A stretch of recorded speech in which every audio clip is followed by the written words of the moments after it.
நாடாளுமன்ற மாநிலங்களவை உறுப்பினர் தேர்தலில் திராவிட முன்னேற்றக் கழகத்தின் தலைமையிலான கூட்டணி கட்சிகளின் ஆதரவுடன் போட்டியிடும் மக்கள் நீதி மய்யம் கட்சியின் வேட்பாளர் திரு கமல்ஹாசன் தமிழ்நாடு முதலமைச்சர் மு.க. ஸ்டாலின் முன்னிலையில் இன்று வேட்புமனு தாக்கல் செய்தார்.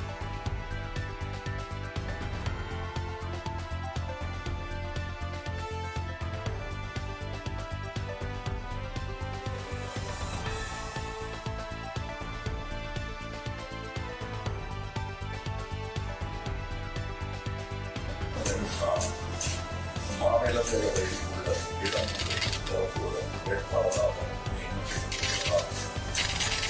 சட்ட விதிகளுக்கு இணங்க நிறுவப்பட்டுள்ள இந்திய அரசியலால் உண்மையான எண்ணிக்கையின் கட்டுப்பாடு கொண்டிருக்கிறது.